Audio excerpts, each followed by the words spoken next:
Good morning.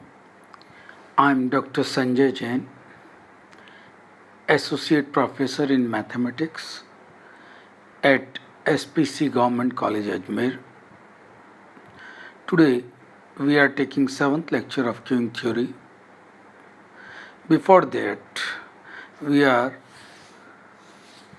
giving in our earlier lectures introduction, some theorems, and in last two lecture we are taking queuing theories first model MM1 infinity FCFS, and in last lecture we are taking some numerical example of model first. Today we are discussing the second model. The classification or notations are same, MM1 infinity FCFS, but it is known as general Erlang queuing model, while first model is only Erlang queuing model. Here we use the word general because we are using that our lambda and mu, that is arrival or servicing, is depending on n number of customer in the system. That's why it is lambda n and mu n in place of lambda and n. So in the next slide we are taking second model. In first we have derived steady state difference equation for that model MM1 infinity FCFS. पहले model के लिए जो हमने पहला model लिया था उसमें निकाय में उस सिस्टम में t प्लस डेल टी समय में n इकाइयों की जो प्रायिकता थी वो हमने दो इक्वेशन से दिखाई थी, Pn और P0 से. ये सारा काम जो हमने फर्स्ट मॉडल में किया था वो यों का यों है, जिसको वहाँ पे इक्वेशन आई थिंक 3 और 4 दी थी अपन ने. लास्ट में लेक्चर देख सकते हैं आप, सेकंड लास्ट में. यहाँ पे हम 1 और 2 दे रहे हैं. फ़र्क क्या है ये आप थोड़ा सा नोट करें. लैम्डा को हमने लैम्डा एन लिख दिया है, म्यू को हमने म्यू एन लिख दिया है, because it is general Erlang model depend on n. That's why lambda convert into lambda n and mu convert into mu n. So these two equations for n and 0, we are giving lambda in terms of n and 0. So these are two equations we already defined in first model. It change here same by replacing lambda by lambda n, mu by mu n, and in equation of P0, lambda by lambda 0 and mu by mu 1. Okay, when n is greater than 0 and n is 1. This is equation 1 and 2 for steady state. Now after that we are same thing we are doing. We are taking in differential form by taking Pn in left hand side and divided by del t, which we are doing in the first model. Same thing we are doing here, and again we get d by dt of pnt and d by dt of p0t similarly in the first model by replacing lambda by lambda n and mu by mu n. Okay, and lambda by lambda 0 in second equation and mu by mu 1. Okay, so these two equation in differential form can be written as. Now we want to derive a steady state differential equation, and for a steady state condition means p and t is independent from t. So when p and t is independent of t, so limit t tending to infinity, p n dash t must be 0. Okay, so we are giving 0 in the left hand side due to independent of t. So we get finally steady state equations, these two 5 and 6. Similarly two equation we get in the model 1. So this is steady state equation for model second. Same, all things are same by replacing lambda by lambda n and mu by mu n.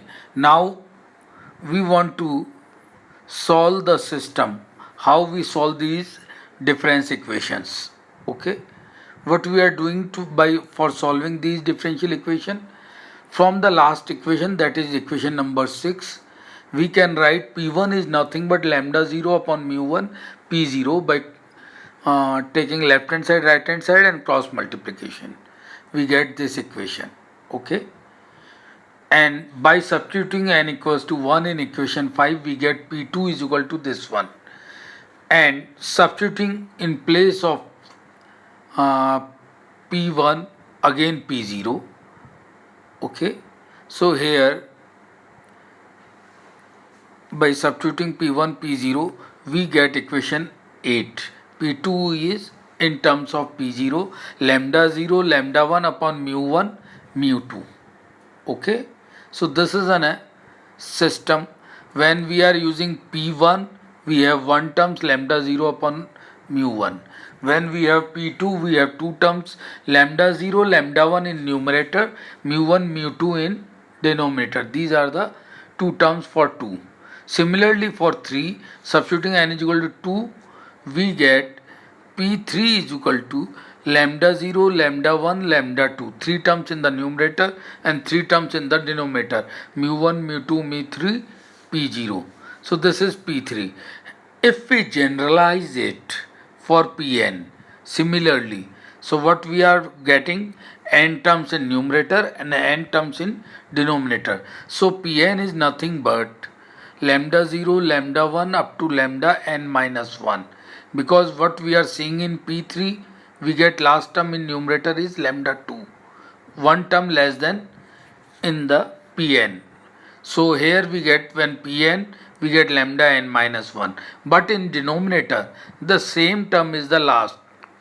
If we have P3, last term is mu 3 in denominator. Similarly in Pn we get the mu n is the last term when n is greater than equal to 1. So we get Pn, whole formula of Pn in terms of P0. But we know one important law, that sum of all probability is 1. So what we are doing, we are taking summation from n is equal to 0 to infinity, both sides of this equation. This is equation number 10. So by putting summation from 0 to infinity both sides in equation 10, we go to the next slide here. After substituting this we get 1 plus lambda 0 upon mu 1 lambda 0 lambda 1 upon mu 1 mu 2 by giving the value of in summation n equals to 0, n equals to 1, n equals to 2 and so on. So we get these term into P0 equals to 1 of sum of all probability equals to 1. Okay, if we substitute P0 is equal to 1 by s, where s is equal to this term 1 plus lambda 0 by mu 1, which is written in the middle bracket here, which is denoted by s. Okay, so we can write P0 is equal to 1 by s. Now what we are seeing, the term s equals to 1 by lambda 0 upon mu 1 plus 2 term of lambda 0 lambda 1 mu 2 and so on up to infinity. If this series, अगर ये series convergent होगी तो P0 का हमको कोई finite सम मिलेगा. Okay, और अगर डाइवर्जेंट होगी तो P0 बराबर 0, जो कि अर्थहीन हो जाएगा. ओके, सो इस सीरीज का डिपेंड करेगा कन्वर्जेंट और डाइवर्जेंट पे. तो यहाँ पर हम कुछ स्पेशल केसेस ले रहे हैं जब क्या क्या स्थितियाँ हो सकती है. जैसा हमने पहले मॉडल में लिया था, लैम्डा P0 P1 P2 निकाल के सब्स्टिट्यूट किए थे और उसके केसेस लिए थे. यहाँ भी हम पहला केसेस ले रहे हैं जब लैम्डा n को अगर हम लैम्डा रख दें और म्यू n को हम म्यू रख दें, यानी कि हमारा ये मॉडल वापस मॉडल 2 जो है मॉडल 1 में कन्वर्ट हो जाए.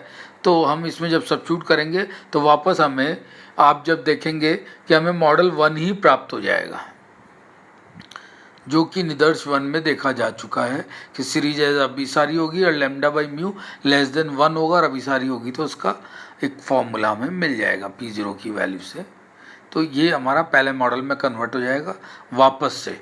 So it is more generalized. That's why it is called general Erlang model, because it reduces to Erlang model by substituting lambda and mu without n. Second case ले रहे हैं हम, जब lambda n is equal to lambda upon n plus one लें और mu n को mu लें कोई कांस्टेंट. हाँ, यहाँ आप एक चीज़ देखेंगे, म्यू एन तो एन से इंडिपेंडेंट हो गया, but lambda n is dependent to n, lambda upon n plus one. तो यहाँ पे इस स्थिति में जैसे जैसे एन बढ़ेगा, एन कहाँ है डिनोमिनेटर में, तो लेमडा एन क्या हो जाएगा, घटेगा, because lambda n is inversely proportional to 1 upon n plus 1. Okay, so एक बढ़ेगा तो एक घटेगा, तो n बढ़ता है तो लेमडा n घटेगा. ओके, और म्यू पे हमने n की कंडीशन ही हटा दी. तो यहाँ पे पंक्ति लंबाई के लिए हम जो s की वैल्यू ली थी हमने, वो उसमें हम s के ये लेमडा और म्यू की वैल्यू रख रहे हैं. तो ये लेमडा और म्यू की वैल्यू रखने से हमें ये equation 1 plus rho square by 2 lambda by mu को रो रखने पर plus rho cube by 3 and so on up to.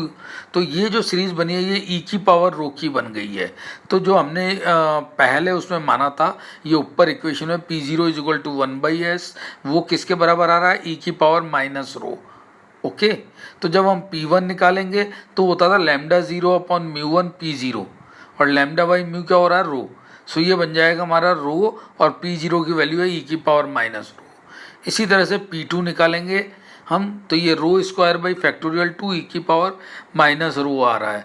तो आप एक सिमिलर रिलेशन देखते हुए अगर मैं एन पे जाऊं तो पी एन क्या आएगा, रो की power n upon n factorial e की पावर माइनस रो. आप मैथमेटिकल इंडक्शन भी लगा सकते हैं, where n is equal to 0 1 2.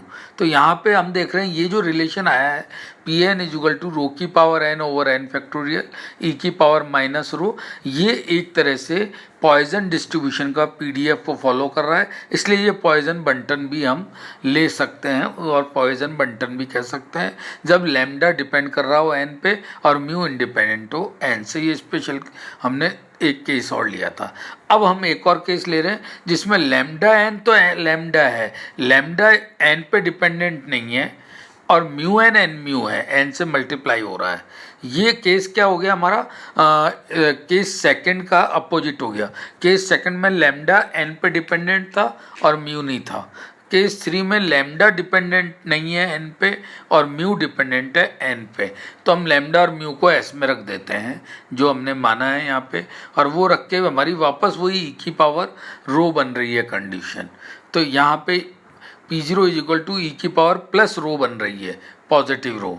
और इसी में भी वही हम P1 निकालेंगे, P2 निकालेंगे, और जब हम जनरल जाएंगे Pn पे तो ये हमारे पास रो की power n upon n factorial into e की पावर रो आ जाएगा. ओके, 1 वो था तो वापस ऊपर ले जाओगे तो ई की पावर माइनस रो आ जाएगा, जो कि ये भी पॉइजन डिस्ट्रीब्यूशन ही है. तो ये हमारा सेकंड केस के लिए है जिसमें लैम्डा और म्यू किस तरीके से एन पे डिपेंड करते हैं. उनको देने के बाद ये हमने 3 अलग अलग केस बनाए हैं और कैसे हमारा लैम्डा और mu, lambda and mu n को लैम्डा और म्यू रखने पे ये फर्स्ट केस में कन्वर्ट भी हो जाता है. ओके, इस पे बेस्ड हम एक न्यूमेरिकल भी ले रहे हैं. न्यूमेरिकल क्या है, इसकी लैंग्वेज आपको पढ़िएगा. एक जहाज़ की कंपनी जहाज़ खाली करने का एक प्लेटफॉर्म है जिसमें जहाज़ों का आगमन पॉइजन बंटन के अनुसार है. आपको दे दिया अराइवल पॉइजन बंटन के अनुसार है और 3 जहाज़ प्रतिदिन उसमें आगमन करते हैं यानी कि आते हैं. तो ये अराइवल रेट आपको किसी शेप में दी है. जहाज़ को खाली करने के लिए लगने वाला समय तथा खाली करने वाले दलों का बंटन चरघातांकी है, एक्सपोनेंशियल है. ये भी हमको पता चल गया. खाली करने का मतलब सर्विस देने वाला, और ये वाला जिसको खाली करने का औसत समय n/2 है. यहाँ से आप देख लीजिए खाली करने का औसत समय, एवरेज समय, समय किससे डिपेंड कर दिया इन्होंने, n से, n/2 है. तो हमें समझ में आ जाना चाहिए यहाँ देख के कि हमारा सेकंड मॉडल यहाँ एक्टिवेट होगा, फर्स्ट नहीं होगा. ओके, ये पहचान हमको क्वेश्चन पढ़ के करनी पड़ेगी, किस में फर्स्ट मॉडल लग रहा है, किस में सेकंड मॉडल लग रहा है। बाकी आसान है। कंपनी के पास बहुत श्रमिक हैं। जहाज़ों को पंक्ति की शीघ्र से शीघ्र खाली करने के लिए जितने जहाज़ होते हैं उतने ही श्रमिकों के दलों को कंपनी कार्य पे लगाती है। उसी क्रम में खाली करना जिस क्रम में आ रहे हैं, यानी कि FCFS। आपको दो चीज़ें इसमें पूछी है, किसी समय जहाज को खाली करने वाले दलों की औसत संख्या क्या होगी। किसी समय जहाज को खाली करने वाले दलों की औसत या एक्सपेक्टेड संख्या क्या होगी खाली करने की। तो ये करीब करीब आपका LS पूछ लिया उन्होंने एक तरह से। दूसरा है जहाज खाली करने वाले 4 से अधिक दलों की आवश्यकता होंगे ने की प्रायिकता, यानी कि n ग्रेटर देन 4 हो, इस चीज़ की प्रोबेबिलिटी क्या है। हमने वैसे फर्स्ट मॉडल के क्वेश्चन किए हैं, करीब करीब वैसे ही हैं। यहाँ पे आपको प्रोबेबिलिटी डिस्ट्रीब्यूशन चूंकि एक्सपोनेंशियल और वो दे रखा हमने वो ले लिया है यहाँ पे, और जो लैम्डा और म्यू दे रखे हैं वो हम इसमें वैल्यू रखेंगे। पहला आपको दे रखा है ELS, आपसे पूछा है जहाज़ों खाली होने वाले दल की औसत संख्या, यानी ELS। और ELS आपको चाहिए 0 से इन्फिनिटी NPN। तो हमने n रहने दिया और PN की वैल्यू यहाँ से रख दी, जो हमारा फॉर्मूला दिया हुआ था पॉइजन वाला वो रख दिया। और ये एक सीरीज़ बनी हमारी जिसमें e की power minus lambda by mu आ रहा है। लैम्डा बाई म्यू का एक टर्म बाहर निकाल लिया हमने, तो ये जो अंदर इक्वेशन बन रही है वो e की power plus lambda by mu बन रही है। तो एक हमारे पास e की power minus lambda by mu है और एक हमारे पास e की power plus lambda by mu है। तो ये दोनों आपस में वैनिश हो जाएंगे और हमें सिर्फ लैम्डा बाई म्यू मिल जाएगा। लैम्डा 3 दिया है, म्यू 2 दिया है, तो 3/2 बराबर 1.5 दल आ जाएंगे जो औसत संख्या होगी। ओके। दूसरा है जहाज को खाली करने के लिए संख्या 4 से अधिक होने की प्रोबेबिलिटी। ओके, तो हमें 4 से अधिक होने की प्रोबेबिलिटी का मतलब हमें क्या करना पड़ेगा, हमें 5 होने की प्रोबेबिलिटी, 6 होने की और अप टू इन्फिनिटी होने तक की जोड़नी पड़ेगी। तो ये बहुत बड़ी टर्म हो जाएंगी 4 से लेके इन्फिनिटी तक। तो हम इसको कैसे ब्रेक कर रहे हैं ये बहुत इंपॉर्टेंट है।